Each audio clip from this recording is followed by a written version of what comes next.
लड़का, मैं आपकी बहुत इज़्ज़त करता हूँ। लड़की, कितनी?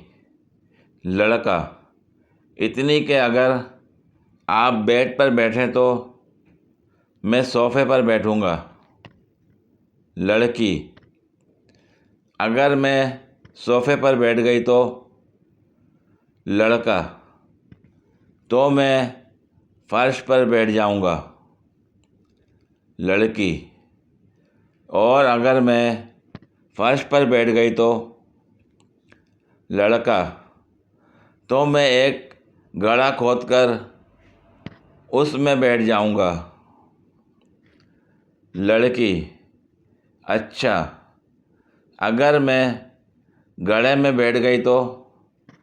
लड़का, तो मैं उस गड्ढे में मिट्टी डाल दूँगा, क्योंकि आपको इज़्ज़त रास नहीं आ रही है। ए चुप है। एक साहब घबराए हुए घर आए और बीवी से बोले, बेगम, मैं दफ्तर से घर आ रहा था कि रास्ते में एक गधा, इतने में उनकी एक बच्ची बोल उठी, अम्मी, समीना ने मेरी गुड़िया तोड़ दी है। अच्छा बेटी, हम तुम्हें नई ले देंगे, माँ ने कहा।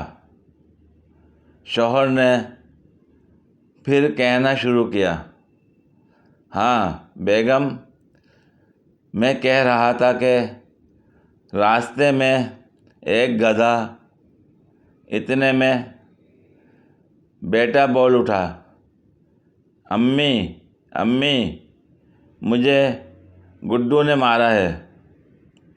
बीवी चिल्लाकर बोली, भाई, खुदा के लिए चुप हो जाओ, मुझे गधे की बात सुनने दो। गजब बेइज्जती है। ए चुप है। पूरी वीडियो देखने के लिए शुक्रिया। अगर वीडियो पसंद आई हो तो लाइक और शेयर करें, कमेंट में अपनी राय का इज़हार करें। मज़ीद वीडियोस के लिए मेरे चैनल को सब्सक्राइब करें। शुक्रिया।